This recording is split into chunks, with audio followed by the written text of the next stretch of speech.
I'm tired.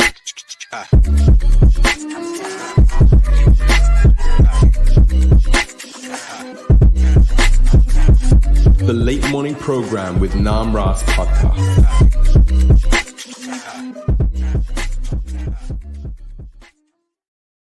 Hare Krishna, everyone. You're listening to the Late Morning Program with Nam Ras, the #1 Hare Krishna podcast in the world.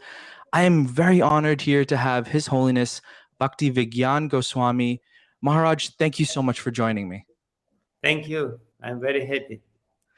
So, for those of you who don't know, Bhakti Vijnana Goswami is a sannyasi, a leader, a guru from the Russian yatra. He has been in the Russian yatra serving for many, many years, and virtually from the very beginning. And we want to hear a little bit about the phenomena of the Russian yatra, the phenomena of Hare Krishna in Russia. It has been growing exponentially in the past 20 or so, maybe even longer years. And we want to know a little bit more about that, because I know my viewers, we've heard a lot about the Russian yatra. We see Russian devotees are virtually everywhere, all over the world. Even here in America, in New York City, there's a whole group of Russian devotees. In India also. So we want to know a little bit more about that. And Maharaj is the best person to tell us about that, because he's been there from virtually the very beginning. So Maharaj, let's start off personally. Very briefly, how did you come in contact with Krishna Consciousness? Well, in 77, Srila Prabhupada sent His Holiness Gopal Krishna Maharaj to Russia. After being in Russia once in 71, Srila Prabhupada personally directed or ordered Gopal Krishna Maharaj to go to Russia, and he went there with the book fair. And he reported actually to Srila Prabhupada about the success of this expedition. There was a big international book fair in Moscow. And a friend of mine, who was my roommate in the university, Moscow State University, he met the devotees in this book fair, got a book of Srila Prabhupada, and ultimately he got involved in Krishna Consciousness, and he involved me. He gave me Bhagavad Gita, not Prabhupada's Bhagavad Gita, because Prabhupada's Bhagavad Gita at that time, I think there was maybe 2 or 3 copies for the whole of Soviet Union. It was not Russia at that time. Wow. He gave me some old edition, Russian edition of Bhagavad Gita, and Bhagavad Gita basically changed my life. I read it within one evening or maybe 2 evenings, and I realized that there is something wrong with the way I was thinking before. So that was the beginning. And you had done, you were very educated in the sense of you have your PhD and you were doing a science degree. Is that right? Yeah, I was doing working.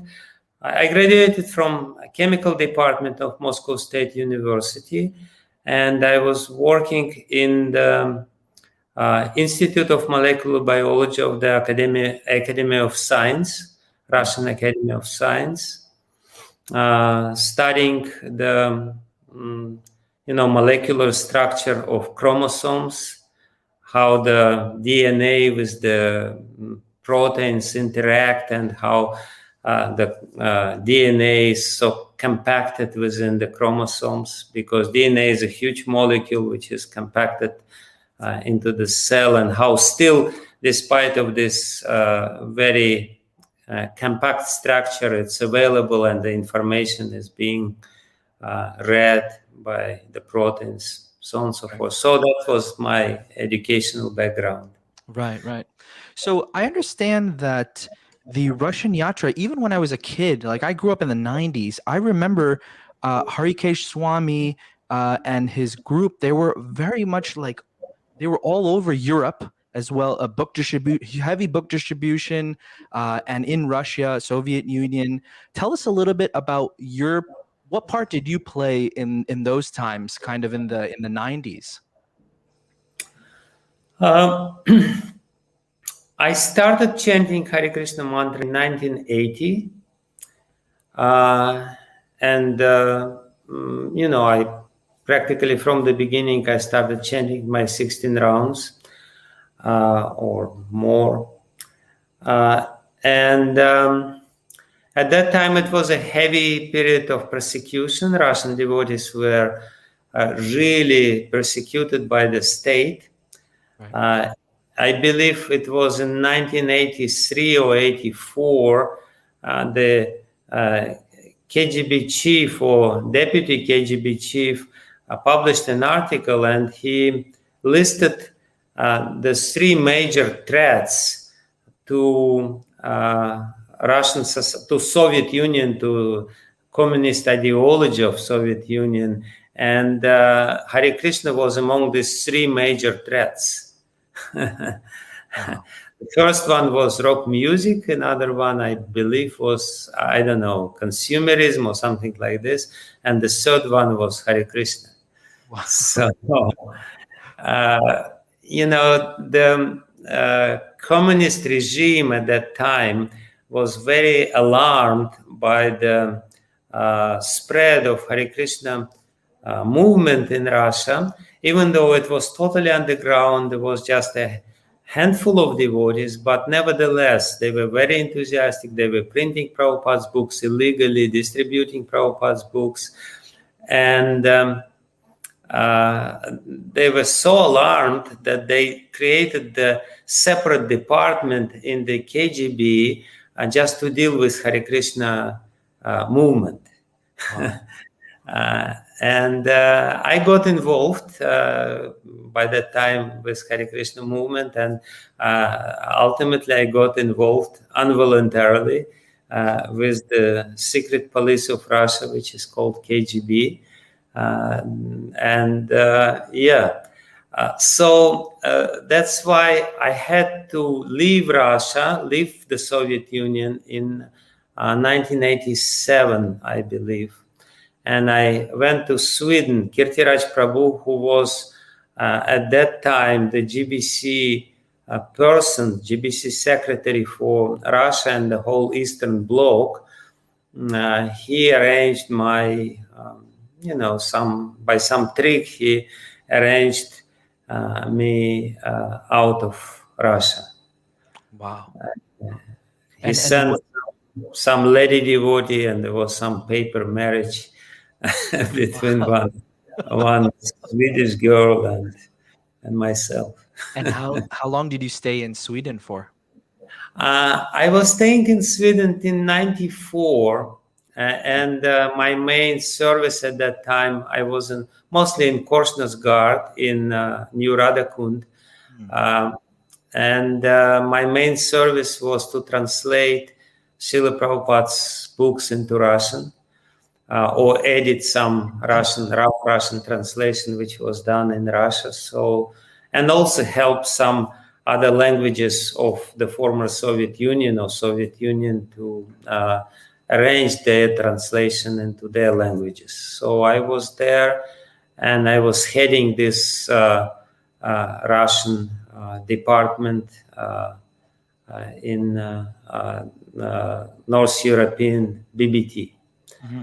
And as you said, at that time, Harikesa Maharaj was very, very prominent figure. Under his guidance, millions of books were distributed, and especially his specialty was that he was arranging the translation of Prabhupada's books into different languages. At that time, there were probably not less than 20 different languages, devotees of different languages were there in Korsnäs Guard, translating Prabhupada's books into Polish, into Czech, into Serbian, into Croatian, into Uzbek, into Kazakh. All this was, it was a very amazing time. And I remember Harikesa Maharaj, every time during Mayapur meetings, he would bring this stack of books and would offer it to Prabhupada. There were basically dozens and dozens of Prabhupada's titles were translated into different languages. I want to talk about that for a minute. What was it about Harikesa Maharaj that made him such a powerful unifying agent at that time, unifying power? What was it about him that did that? I mean, it's amazing what he has accomplished in that time. So I just want to know a little bit about him and what was it about him that made him like that? He is a very powerful person, and he was capable of inspiring many other powerful persons. He is a brilliant manager. He has very brilliant managerial abilities. Right. Actually, the story is that I recently spoke with him. Oh, really? And yeah, he reminded me about the story. He was Prabhupada's secretary, and his service was to cook for Prabhupada, serve Prabhupada, and record Prabhupada's lectures. So he was giving a class in Vrindavan at that time during Prabhupada, and Prabhupada was present during this class. And there were some rich Indian people, some businessmen who came, and this people approached Prabhupada after his class. They were very impressed by his class. He is a brilliant speaker. So they came to Prabhupada and they said, he speaks very nicely. Why don't you let him manage?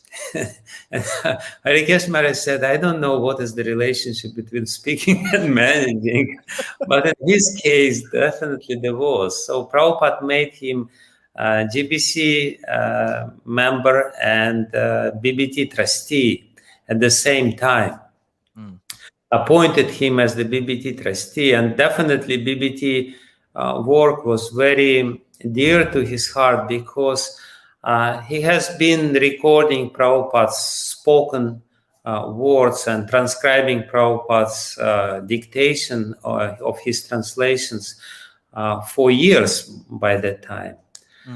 So he was personally very inspired. He's a revolutionary by nature, and he graduated from New York University. Well, I don't exactly know which one, but in sociology department, and he was a revolutionary, and he saw in Krishna consciousness the real revolution or real sociological, so to speak, the real solution to the problems of the society.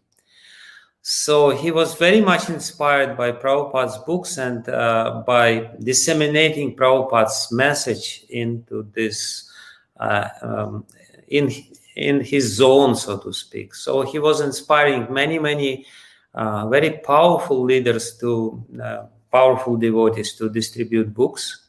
Harinamananda at that time, and Navina Nirada, who is still distributing so many books. But his specialty was that he was inspiring the translation of the books into the local languages.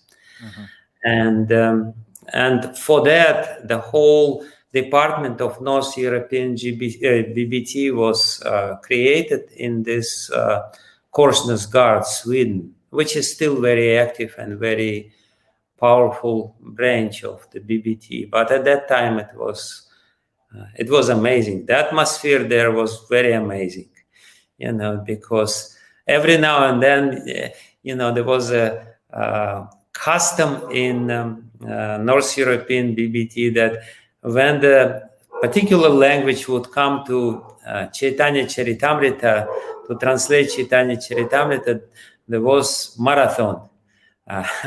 as much as Prabhupada arranged marathon to produce Chaitanya Charitamrita within 2 months. So that was more or less the tradition and Consciousness God to produce the whole Chaitanya Charitamrita within 3-4 months or something like this. Wow. So every now and then you would hear now the Polish language is doing Chaitanya Charitamrita marathon, and it means that there will be some madness going on.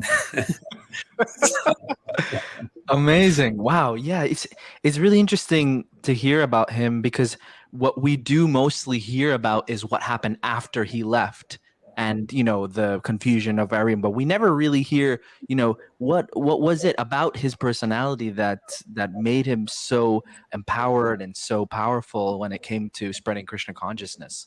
He was a very inspirational speaker, and Yeah. his very strong point of his personality was that he could delegate the service in a very proper way. People felt empowered. In fact, I can share my own experience. In '94, I moved back to Russia with the idea to continue with the BBT work, but also there was a major shift in my service at that time, because Hare Krishna movement in Russia was under the major threat from some legislation which was there in the parliament, and anti-cult people were very active. So my main service for some time was communications and protecting Hare Krishna movement from the external threats, so to speak. In the beginning of '90s, because we became big, and naturally it created a strong opposition. Right. So he sent me, and he actually gave me such empowerment. I still remember I was doing tremendous things at that time, not because I'm as such, I'm quite a timid person by nature, but because I felt empowered by him. And I felt completely, totally protected. I actually never in my life I was feeling so protected, because while giving some service, he was not only giving the service, he was giving complete, total protection, because everyone knows, if you're in a leading position doing something, you need some protection from the top, because you will be attacked from all sides, within the society, outside, this and that. So I felt totally, completely sheltered and protected by him. That was his specialty. Whoever was working under him felt that he is safe. He can do his service, and he felt the sense of empowerment was there. He was not micromanaging. He was the real leader, and he was a visionary also. And that contributed to some problems later, because he wanted to solve the problems of the whole society. And he was taking too much on his shoulders, basically. Yeah. So it's very unfortunate what happened, and it's very unfortunate that people now, devotees now, don't know much, as you said, about his contribution. Yeah. And I think that's eternal, because what he did, nobody was able to do. Yeah. These moments when he was sitting in front of Prabhupada's Murti in his Prabhupada's room in Lotus Building in Mayapur were very special, offering him the stack of books. I usually was present during these moments, and I could feel that he's just basically speaking with Prabhupada and reporting to Prabhupada about the most dear service which Prabhupada had, by translating his message into the different language. So it's very unfortunate what happened, and especially what happened, that what is happening even now, that his contribution is not properly recognized. There may be some problems, but he was under tremendous stress for years, and he was taking different responsibilities during this most difficult forming years of Hare Krishna movement, zonal acharya years, and this and that. And when he stepped down from his post and when he left, what was your attitude towards that, being his disciple? And I know many devotees left because of it's a faith crushing thing when a leader is falls from their position and whatnots. But what was your personal attitude towards the whole thing? How did you process it? It was a very difficult time, perhaps the most difficult time in my life, definitely, because he was very dear to me personally as a person. I was I was quite close. He never really, his disciples were never really too close to him. He was very careful about this, but I was as close as possible. I was cooking sometimes for him. I was serving him, and I was translating. Whenever he would go to Russia, I was translating with him. So whenever he would be there, I would be with him for 24 hours, day in and day out. Wow. And it was personally very difficult for me, because I never subscribed to his views. I knew that he's just undergoing through a certain test and difficult period, which will be gone after some time. But because of at that time there was no social media, but still internet was already there. Because of this internet, and the situation around him became very politically, so many people in the society were demanding that he should be more or less punished and crucified. Whereas my feeling was, leave him alone. He is in a very difficult period of time. He has to sort out something inside. He is, great devotee who contributed a lot to Prabhupada's movement. Please give him some space, some private space where he could really, sort out something internally. But this facility was not given to him. In one sense, I understand why, because there was this, demand from the society of devotees, which sometimes is, oftentimes, as any, big social thing,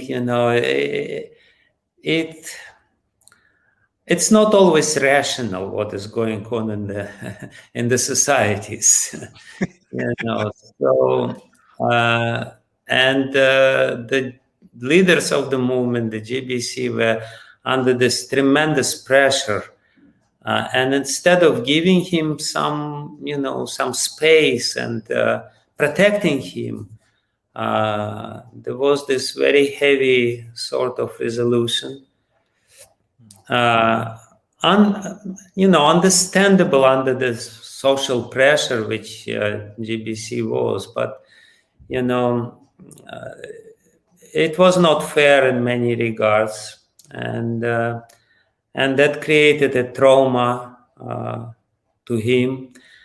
And of course, the different disciples of his reacted differently. Some disciples, they were very loyal to him, and they immediately changed their attitude towards Krishna consciousness, left Krishna consciousness altogether, or started subscribing to different views. Yeah. Others remained in ISKCON and developed very critical attitude towards him. And I was somewhere in the middle. I was, I knew that it's just a temporary thing. Yeah. That was my attitude. And you being one of the senior members there, after he left his post, did you have to come in to do kind of like, damage control, in the sense of like, okay, things are falling apart and I got to, there's someone has to come in and help out? Was there a group of people, or was it you, or was it a few? Like, how did that happen? During the most difficult time, crisis time, there were other GBCs for Russia, for Soviet Union, who were there in Moscow, who were helping a lot. Niranjan Maharaj was there all the time. Yeah. And Bhakti Vaibhav Maharaj was there. Gopal Krishna Maharaj came there specifically to deal with this critical situation, because it was, the majority of devotees in the Soviet Union at that time were his disciples, his loyal disciples, sometimes his fanatical disciples. And there was a major split in the society. So Bibi Govinda Maharaj came at that time. So they were all there during the most critical period. That was August, September of 1998. Even Radhanath Maharaj came very bravely. He came at that time. It was difficult period of time. Yeah. Where some of his loyal and fanatical disciples, they were threatening, and it was not a very pleasant situation, which I don't want to dwell too much on. Sure. So when they left, it actually fell on my shoulders, more or less, because I was made by Harikesa Maharaj at GBC at that time. In 96, I became the GBC member, first the candidate, and then 97, I became the GBC member. So it mostly was, to a greater extent, it was my responsibility, especially for Russia. For Ukraine, Niranjan Maharaj was taking care. And it was not so dramatic in Ukraine, because leaders there were a little more level-headed. Yeah. But in this case, it was mostly my headache. Right. Was the persecution from the government at the same time of this change with the management of ISKCON? Was that happening simultaneously, or was it? No. The severe persecution was during the Soviet days of Russia, so to speak, because for the West, Russia, Soviet Union is basically the same. For them, Ukraine is Russia, Belarus is Russia, Uzbekistan is Russia. They all say Russia.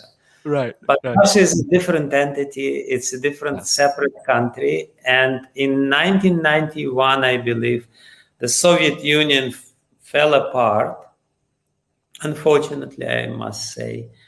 Anyway, it's another drama. The communist regime also more or less was finished at that time in 91. So the persecution was basically from late 70s, like 77, probably even 79, from 79 to 86.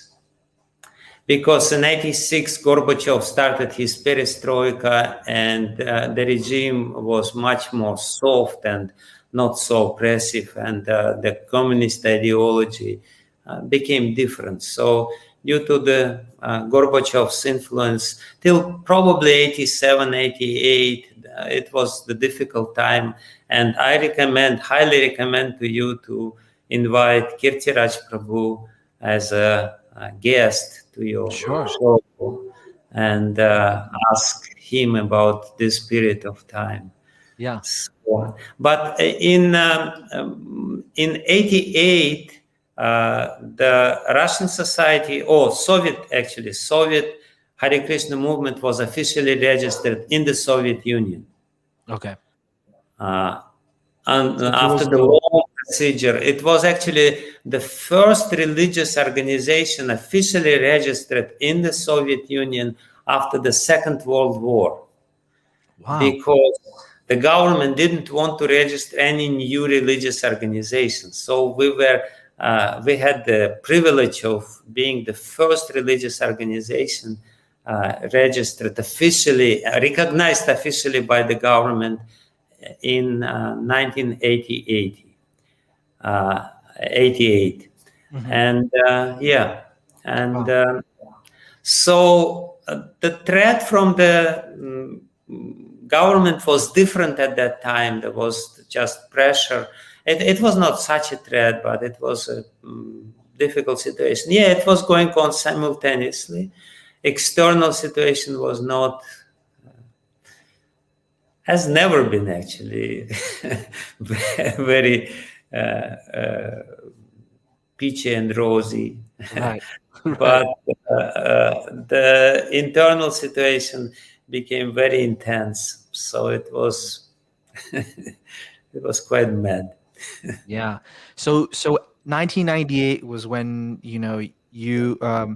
there was that change of management, and then to devotees, there was a confusion and whatnot, and so it fell on your shoulders to kind of pick up the pieces there.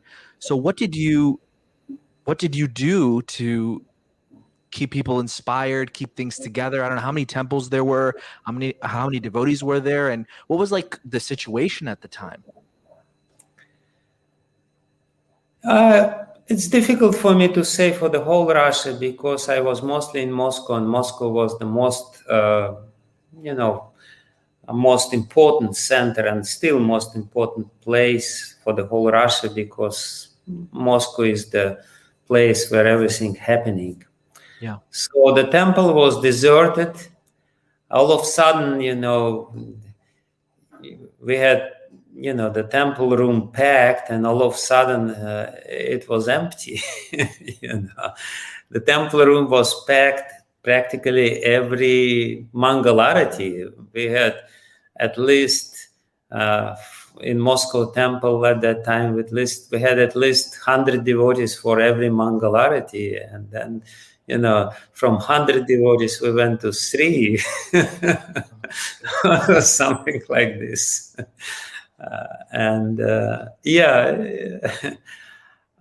So what I did, I basically started educational programs for the devotees, because I felt that this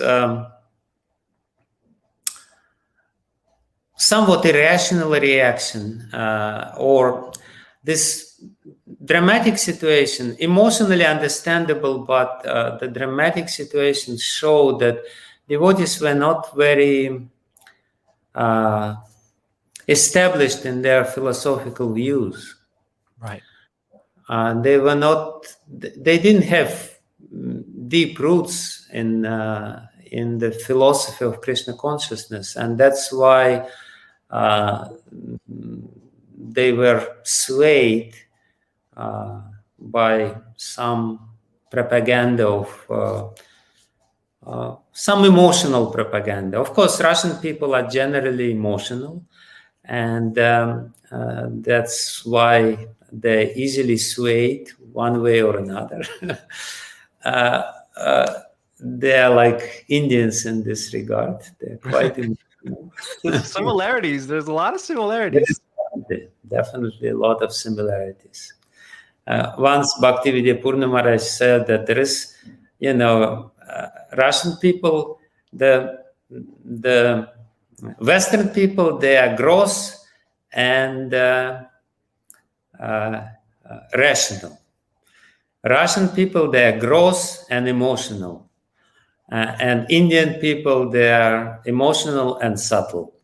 So that was his analysis. Right. Anyway, so I started educational programs, and that was basically my own inclination all the time, and I was happy doing these educational programs. We started Bhakti Shastri in a big way, and that changed the situation ultimately. And those devotees who remained, they remained. Of course, there were some other problems. It was never like there was never a dull moment when you are in Russia. Yeah. I guess you were educating devotees to understand like Guru Tattva in the sense of that it's a lot more than a personality or one person. There's a tattva involved with that. Yeah, exactly. What I did actually, I invited Shivaram Maharaj to give the seminar, initial seminar. I think he was the first one who came after this dramatic situation, more or less, was sorted out. In October, he came very graciously. He agreed, and he gave his seminar on Shiksha, Diksha, and Guru Tattva, basically.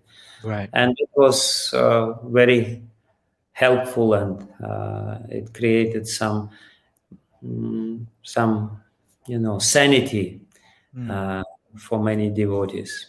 Right. Let's talk a little bit now more in recent times, let's say in the 2000s. What was the kind of the pulse at that time, and when did it really pick up? Because right now it's just exponentially growing. I think there's some 100 temples in just one little city, or bhakti vrikshas like everywhere, and thousands of devotees. That's what I hear. So let's talk a little bit about more recent times. No, it's an exaggeration that there is 100 temples in us. Okay, that's what I'm hearing. But if it's an exaggeration, yeah, you heard it here. It's a mythological story. There may be a lot of bhakti vrikshas, maybe, but it's also sometimes little inflated from the reality figures. Right, okay. But see what happened when Soviet Union fell apart and when Russia became all of a sudden open. That was before, in the end of 80s, beginning of 90s. Communist ideology, which was dominant ideology of the time, was not functioning. People were completely disillusioned, and they were started to look for solutions. The vacuum which was created by the complete fall of communist ideology actually opened the doors to all kinds of different religious movements. Not only Hare Krishnas, we were the first one, but not the last one. So many religious movements, they just flooded Russia. Wow. All kinds of Munis and Mormons and this and that, they all basically entered Russia at that time, and Russian people were very Om Sindrikyo, that was very prominent and very very noticeable in Russian society at that time. So all kinds of sects were there, all kinds of new religious movements were there. And therefore, naturally, the reaction against all these new religious movements was also there, allergic reaction of the conservative part of the society. Because all these new movements or novelties, they threatened to destroy the fabric of the society. So that's why I came in the beginning of 90s back to Russia and started this this public relations work. But actually, from the very beginning, when I came, I realized that it's not that the external threat is most important at that time. Immediately when I came in 94, I realized that the most problem are coming from the inside. The devotees are not educated. They cannot really interact with the society. They interact in a very unhealthy and fanatical way with the society, with people. They alienate people against our movement. And that's why what all this situation happened. So I started educational program even before that, because I realized that this was not the main problem. The main problem is inside Russian society. But at that time, already millions of Prabhupada's books were distributed in Russia and former Soviet Union, the countries of former Soviet Union, because it was easy at that time. In the beginning of 90s, there was a severe economic crisis. The whole economic system fell apart. There were huge factories which couldn't pay their workers. So the book distributors at that time, they would come to a factory and they said, why don't you, they didn't have cash money.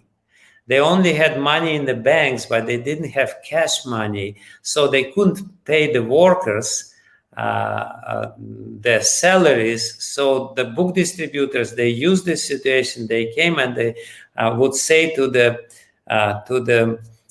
director of this particular factory, why don't you get our books, give us some bank money we can accept, and instead of salary, you give our books to the workers.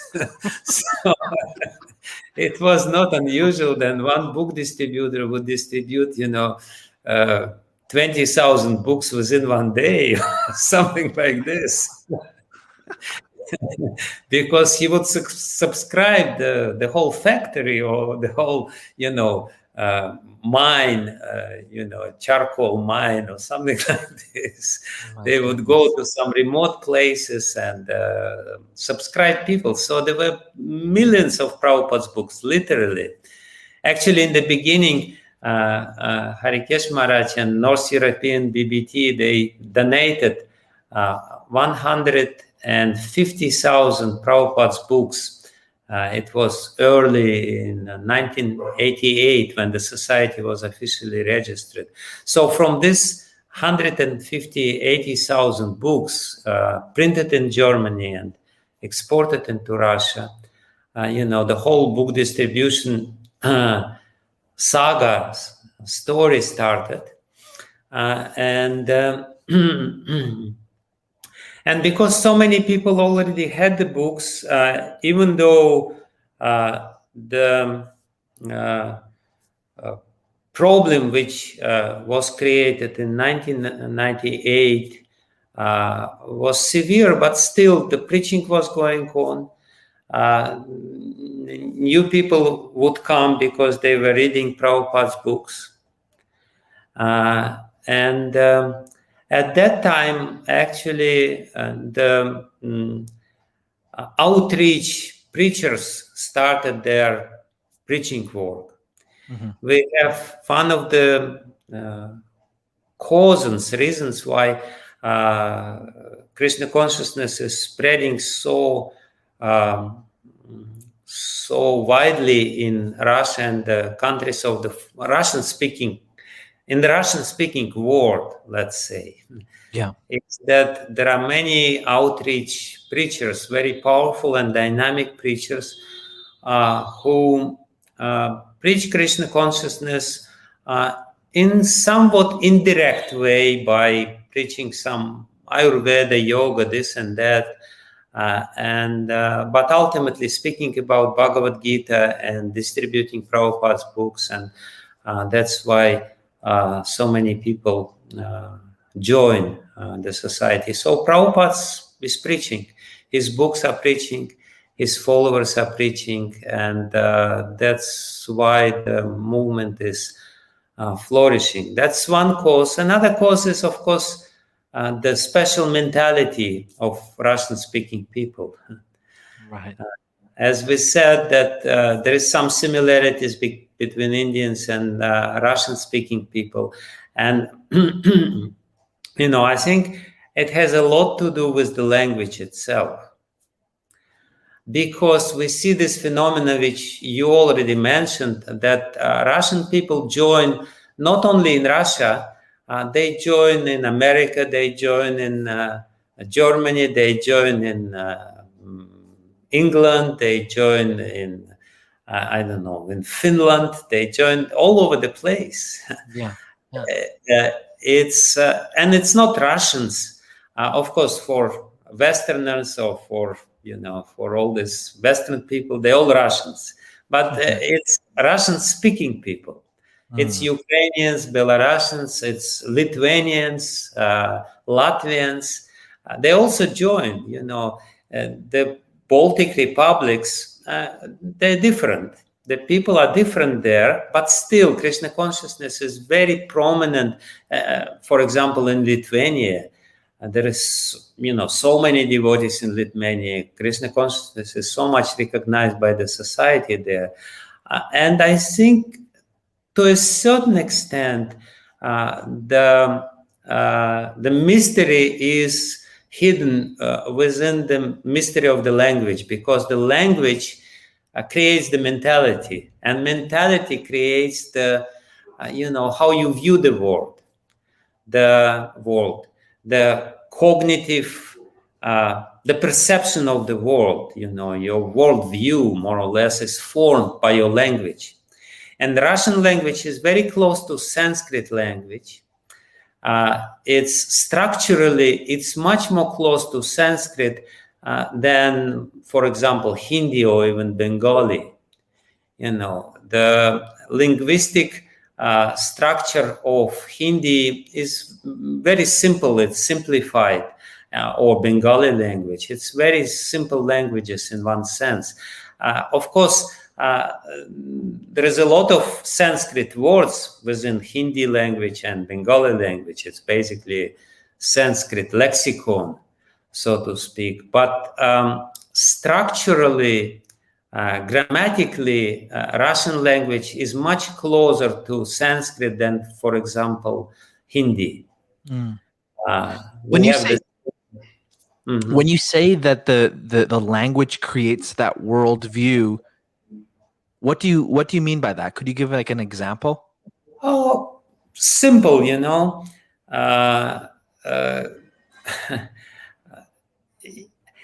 What is language? Language is actually the experience of people of this land. If we take Sanskrit, we have so many, this is our topic, we have so many words, synonyms of different words which describe love. If we take, English language, we may have, love, affection, attachment. That's about it. But in Sanskrit, you have, raga, anurag, bhav, mahabhav, pranaya, sneha, prema, bhava, and these all different words which actually describe the same phenomena from different angles. It's not the same thing. They distinguish between this. It's a different thing because they not without a reason, they have different words, because it's a different view how you see the object of your description. For example, in Sanskrit, you have around 70 different words for water alone. Around 30 different words for fire. You know, in English there is one fire, just fire. Right. You know, but in Sanskrit you have fire which is there in your stomach, the fire which is there, and you know, there are 7 different fires within this fire. They distinguish between these. This fire is for this yagya, this fire is for this yagya. It means basically that the people of the ancient Vedic culture, they were much more observing and much more careful into this phenomenons of this world. They could distinguish different, you know, 7 different flames of fire, 7 different kinds of flames. You know, this is one kind of fire, this is another kind of fire, this is another kind of fire. So, you know, you can only see in the world outside of you something which is reflected in the language. If it's not reflected in the language, you will not be able to see it. You will not be able to recognize the phenomenon outside if it's not reflected or recorded within your brain through the media of language, because basically we're thinking linguistically. Right. The way we think, we cannot really think. Sometimes people say that I have images, but you know, this is very limited. Ultimately, we think by the, you know, linguistic formulas which we have through the media of language, and therefore the language has a lot to do with the mentality of people. Language forms the mentality of people, the worldview, their modus of interaction with other people and with this world. And that's why I think this is one of the reasons why Krishna consciousness is so near and dear to Russian-speaking people. So you're saying that when the Krishna conscious books were translated, the Russian-speaking people were able to more relate with the philosophy because they were able to understand it via their language in a more kind of descriptive way because of the way the language is.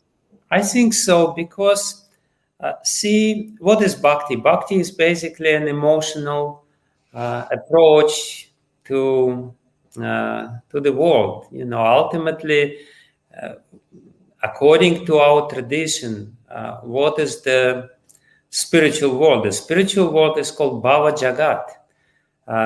The bodies of the living entities in the spiritual world, they consist of emotions. They consist of bhava. Yeah. You know, like we know that in this Babaji tradition, they during initiation, esoteric initiation, they gave this Ekadashi bhava, 11 bhavas to a practitioner. Yes. You know, and the dress is a bhava. Your age is a bhava. So in the spiritual world, everything is emotions. Your age is your emotional attitude towards Krishna. Your dress is the manifestation of your emotional attitude or your relationship with the Krishna and your service with the Krishna.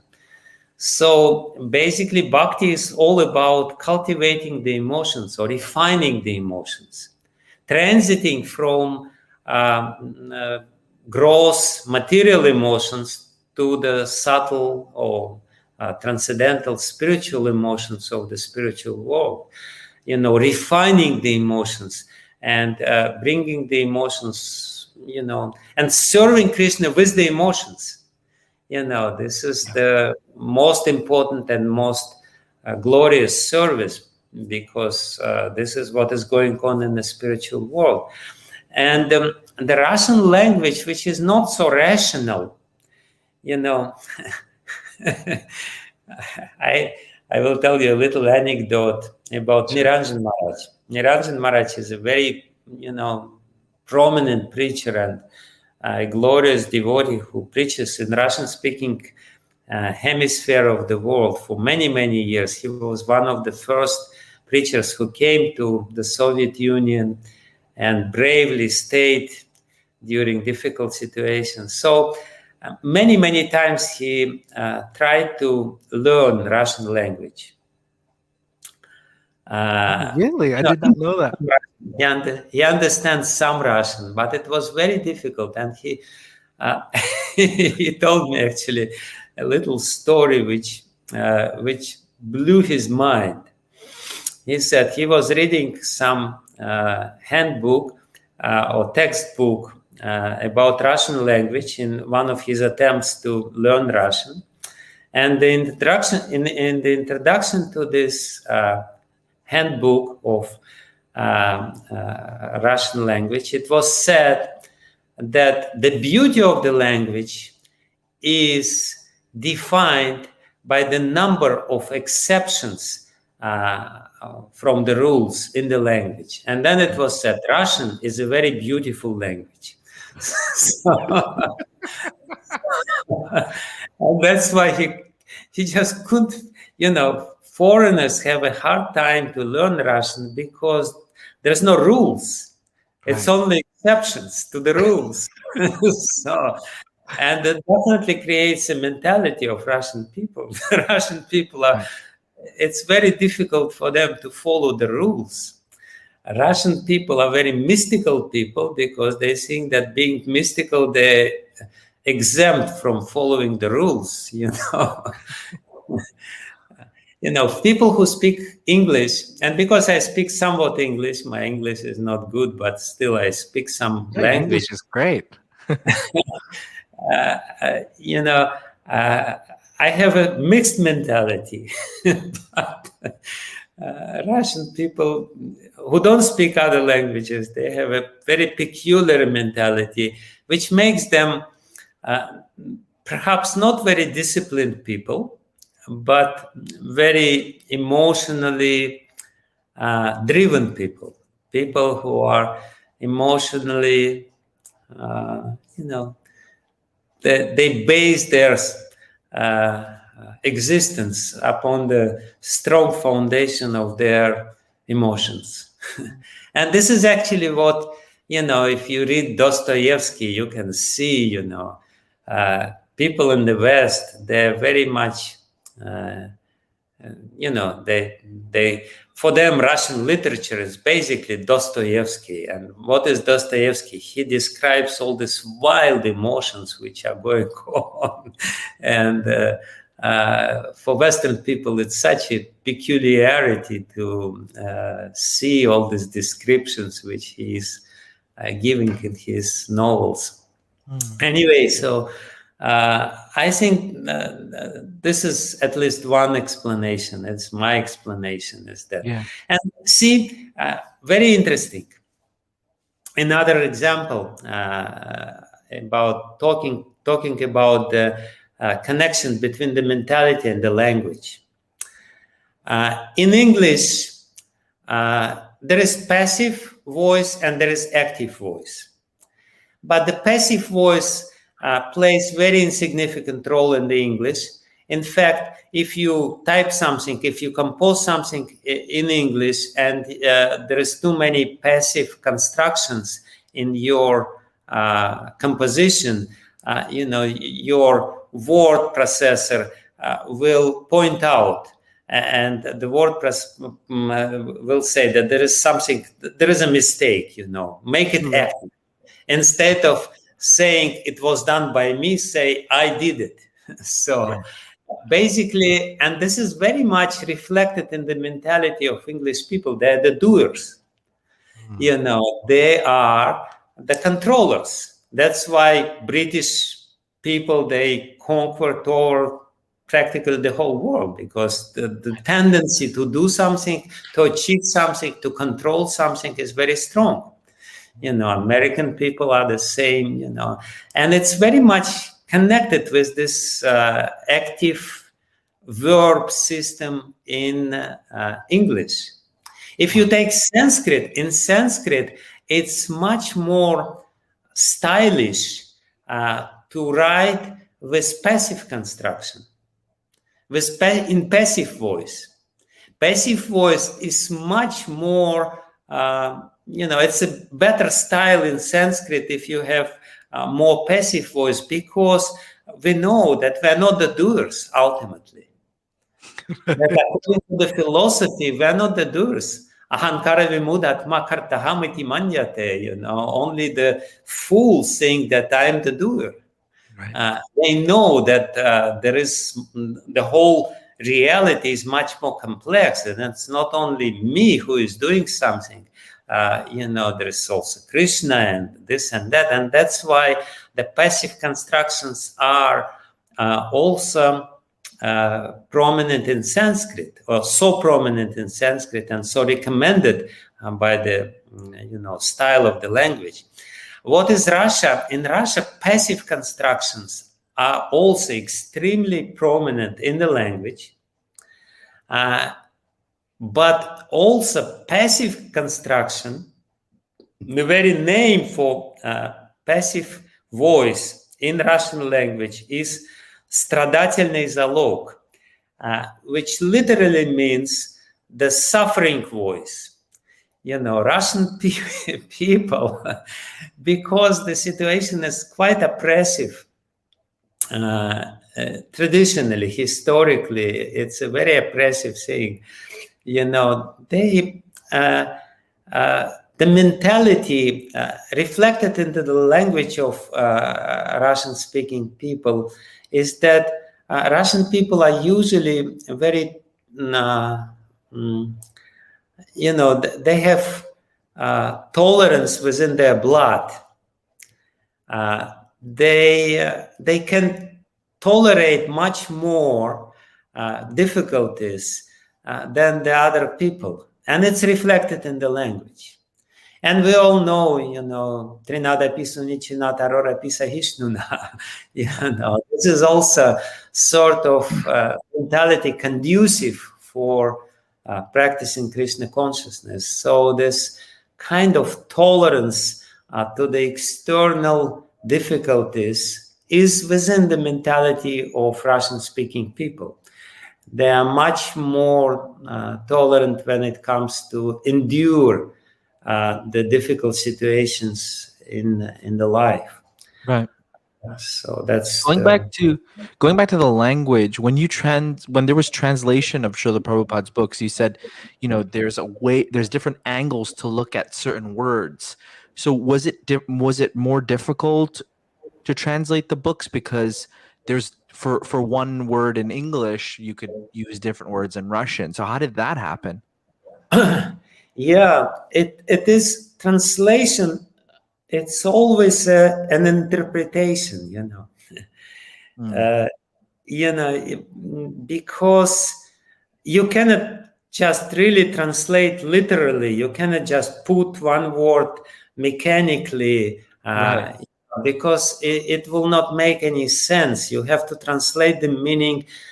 First, you have to understand the meaning very well, and the meaning is defined by the context. You cannot just translate one sentence separately. If you only translate one sentence, you inevitably commit a mistake, especially if you translate in the language like Russian. In English, there is a fixed order of words. But in Sanskrit and in Russian, there is no fixed order of words. You can put it this way or that way. It all will be grammatically correct, but there will be nuances of the meaning. You change the order a little bit, it's still grammatically correct, but the meaning is somewhat different, which is sometimes subtle. So it was difficult, and therefore, actually, I mentioned about this madness in Korsnas garden, BBT, North European BBT, when people were translating Chaitanya Charitamrita and they would make a marathon. From the very beginning, I said to myself, I will never go into any marathon when it comes to translation, because the Russian language was the only exception. It was very slow language line. because it was difficult. From the very beginning, I started translating very carefully without rushing into it. Yeah. Sometimes I would translate only 1 page a day, which was unheard of. In courses, you had to translate for, at least, 20 pages a day to be a good translator. Sometimes I would sit over one sentence for 1 hour to translate it into Russian, trying to find the proper word into Russian and grammatical structure of the sentence which would reflect the meaning intended by Prabhupada. So it's a very difficult job. But of course, because Russian is so unique and Russian-speaking people oftentimes don't speak other languages, there is a very good, powerful school how to translate other languages into Russian. We have the most beautiful translations of all the literature, English literature, for example, Shakespeare, or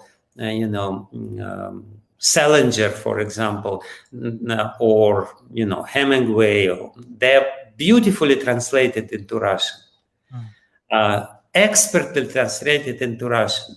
So, and because I was a literature lover, I love literature. I wanted to translate Prabhupada's books into Russian with a style, not just putting some rinky-tinky sort of stuff, Wow. but to convey the language. Of course, Prabhupada's books are so powerful that even a shabby sort of translation would work. I've seen it. His message are so strong, and he's so powerful, and he's expressing his message that even the bad translation conveys his message, sometimes very powerfully. But my approach was let's do the proper translation so that educated people can also relate to Prabhupada's books and Prabhupada's message. Yeah. What do you think, being someone who's been in the yatra for so long, what do you feel are the challenges the yatra faces in growing so exponentially? What are some challenges that you're facing? As I said in the beginning, the rapid growth creates a lot of challenges because people, when there is a rapid growth, people tend to be quite shallow in their approach to practice. So therefore, as I already mentioned, my approach was always to stress the education, boiling the milk, not the exponential growth, because it's in one sense easy in Russia. People are prone to join, but to make them, established in Krishna consciousness, practices of Krishna consciousness, is definitely a challenge. Because it's one thing to convert somebody, another thing is to make him a real practitioner, a real sadhaka, going deeper and deeper and deeper. And therefore, people easily join, and sometimes they easily go away, there is a lot of influx, and people are coming and going. So this is one of the challenges. Another challenge is that I mentioned to you the mystical, or sometimes pseudo-mystical nature of quote-unquote Russian soul, or Russian mentality. Russian people are, sometimes they're attracted to Krishna consciousness, or oftentimes they're attracted to Krishna consciousness, to the mystical side of Krishna consciousness, which is good in one sense, because the Russian people, they want to have the real mystical experience. They are not really satisfied with the formal execution of rules and regulations, following rules and regulations, and formalities of religion. They want to have an experience. This is a good part. But the bad part is that sometimes they are, they want cheap mystical experience. They join Krishna consciousness, and this is called, as we know, sahajiya.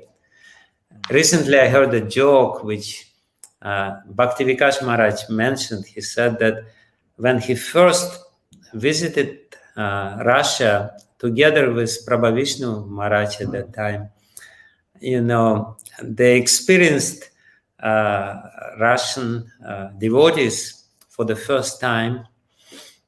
And while flying back to England, they were exchanging their impressions with each other. And Prabhu Vishnu Maharaj said to Bhakti Vikash Maharaj, you know what? I think all the Sahajis from Bengal and Bangladesh were born as Russian devotees now. It's interesting theory. So this kind of pseudo mystical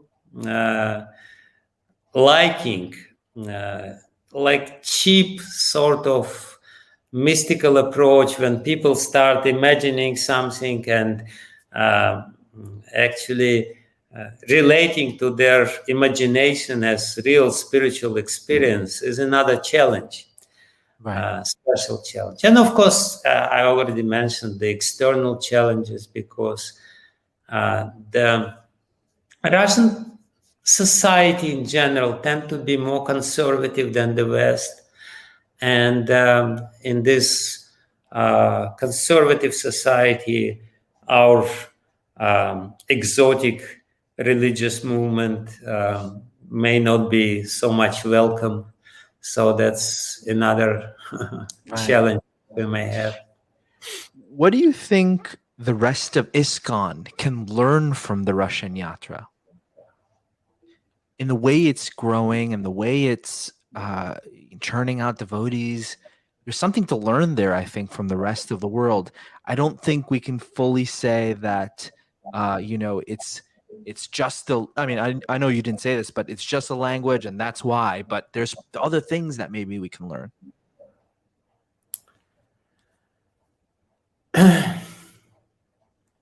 When Srila Prabhupada first came to Russia, and by the way, this year is the 50th anniversary of his only visit to Russia. He visited Moscow in June. I believe it was 22nd of June or 21st of June of 1971. Wow. He was very much impressed by Russian people. And he said, these people will be the greatest theists. Now they are greatest atheists of the world. And they're trying to spread this atheism all over the world. But as much as they're very great atheists, they will also be great theists. Because Russian people, that's another peculiarity or very important feature of Russian mentality. They're thinkers and they want to know the deeper meaning of life. They're not satisfied with consumerism or this sort of, approach to life. Then just consume, just be happy, enjoy your day, I remember when I was traveling in America, this sort of greetings, when you go to a gas station and the lady in the gas station say, enjoy your day, It's Or just enjoy. They'll just say enjoy. This sounds quite quite crazy to Russian people. You know, Wow. this sort of superficial approach to life. Just enjoy. Right. That's you know, the Russian speaking people, they want to find out, to know the more deeper meaning or of what life is all about. And I think that's one of the reasons why the outreach, or this indirect outreach, is so successful, because you know, people are looking for you know, Russian people are looking for this meaning. And I think, you know, answering your questions, I think the rest of our society, first of all, can learn from Russian devotees, their preaching enthusiasm about preaching, because we know that according to Prabhupada's design, preaching is not only the means to spread the movement. Preaching is also the powerful means of our own spiritual development, because this is the kirtan. When we speak about Krishna, glorify Krishna, we understand deeper Krishna consciousness, philosophy of Krishna consciousness. So definitely one lesson which the rest of the society may learn from Russia is the great enthusiasm for preaching, you know, unending and, you know, undying enthusiasm to preach this message to other people. You know, and to get so much inspiration from the preaching, because you know, Russian people are usually very inspired. Russian devotees are very inspired. This is one thing which can be learned. Another lesson which can be learned is that you know, we should not give up. As Prabhupada said, Russian people will be greatest theists because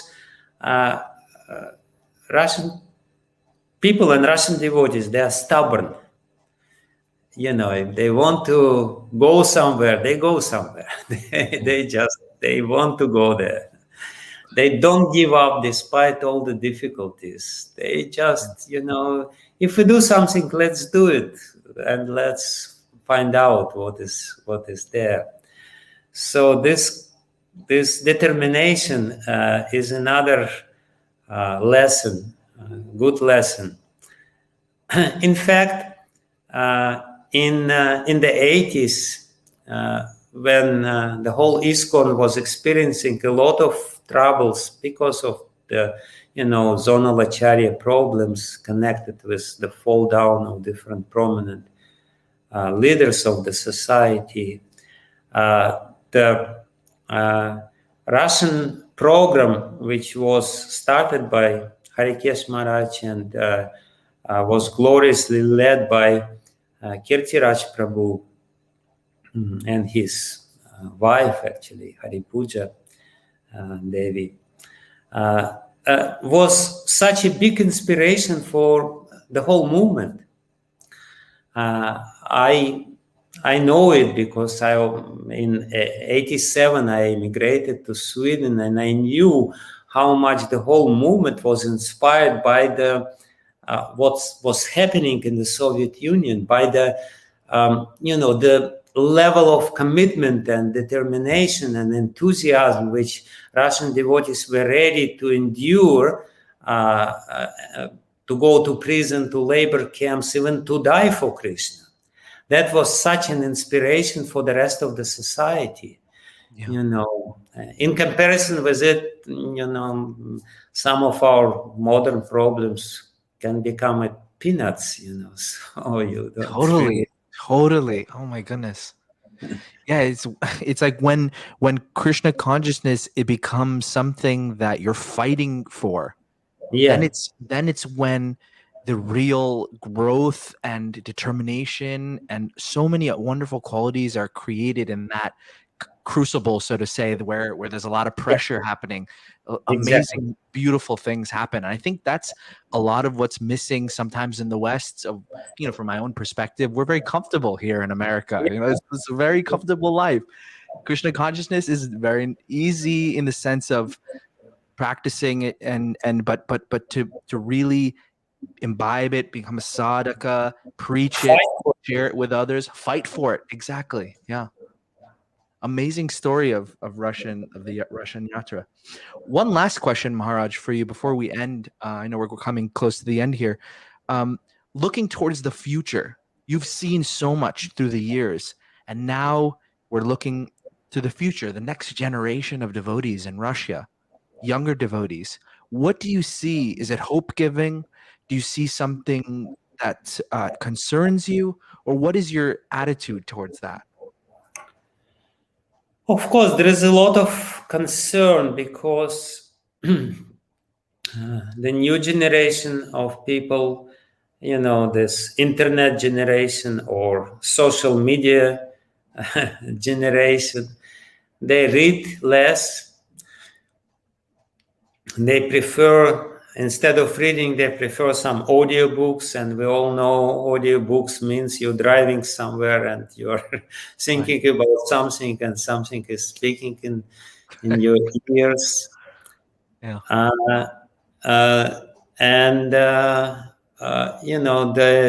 All this social media creates a lot of unhealthy situation by spreading all kinds of rumors and lies and offenses. So this is all areas of concern, and we know that people, when children are too much into all these technologies and devices, they become less creative. Krishna consciousness actually is supposed to invoke the creative nature, but people, due to too much connection with the internet and computers, becomes a little dull, when the children see too many cartoons. And sometimes, headlessly, brainlessly, the parents just give them smartphones when they're 2-3 years old.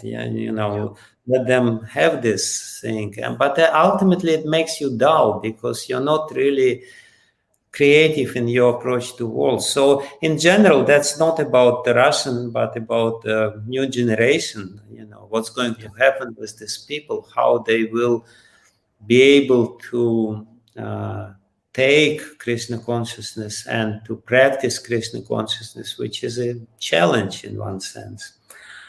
But I'm also hopeful because there is a lot of enthusiasm, and I can see that young generation of Russian devotees, they're preaching very actively. Like I have some disciples, and every one of them is preaching. And they all make devotees. Wow. So, like for example, one of my disciples or students, he takes people to the mountains. He takes a group of people, he knows some different routes, and he gives them experience. He says, you just put aside all your mobile phones and computers, and we'll go for 1 week to mountains. We'll be there, bathing in the rivers and going into the caves and experiencing this wildlife. And he takes 20-30 people at a time. And while taking them, he preaches to them Krishna consciousness. And inevitably, 20 people go with him to the mountains. And a week later, all 20 of them chant Hare Krishna mantra. Amazing. Wow. Or Brilliant. at least become very powerful, very favorable to devotees. And Right. there are so many people like this. They're doing this little preaching here, this little preaching there, and therefore, I think there will be some sort of revolution. Some sort of all this little preaching here and there ultimately will change the situation. And maybe what you said will become true, that there will be 100 temples in a city. Maybe. Right. But, Yeah. now it's, yeah. Right. One So, last question before we end. I'm sorry. What is your focus now? Being, not I don't believe you're a manager anymore. There, you're a spiritual guide, and you're guru and everything. So, what is your focus now been in this point of your life? I spend a lot of time in Vrindavan nowadays. I study deeply. I'm writing books, and I'm learning Sanskrit language, because I realize that language is very important to have the proper mentality. So I spent some time in Karnataka, in Udupi or Bangalore, where there are many people who speak fluent Sanskrit, and from Madhva tradition. I associate a lot with different pandits of Madhva tradition as well. And I spent a lot of time here in Vrindavan, interacting with people. And I still preach. I just came back from Russian tour. For 3 months I was in Russia, but my focus at the moment is to go deeper and to share whatever I will be able to share with other people. Wonderful. Because, as I said, we need deep roots to really be successful in Krishna consciousness, and we have to boil the milk. And I think this is my main contribution. Thank at you the so moment. much, Maharaj. Wow. It was so very wonderful. It's such a pleasure to speak with you. This was like a more historical kind of account, but I know you have so much to offer in the philosophical, theological realm. We can also talk about maybe perhaps I could bring you on. We can talk about something else, maybe something to do with sadhaka, being a sadhaka, or anything related directly to Krishna consciousness philosophy. I think you have a lot to offer there. But thank you so much, Maharaj, again for joining me. I really appreciate it, and I just learned so much about the Russian yatra, and I'm so indebted to you for all the service that you've done throughout the years. I think many devotees don't know it, especially in the West, and I think this podcast will really bring it out regarding all what happened in the Russian yatra at that time. So please, Maharaj, stay on. I'm just going to turn off the recording. Thank you, everyone, for listening. This is the Late Morning Program. You can find us on YouTube and Facebook and all their podcasting platforms. Hare Krishna. Thank you, everyone. Have a great rest of your evening. Thank you very much.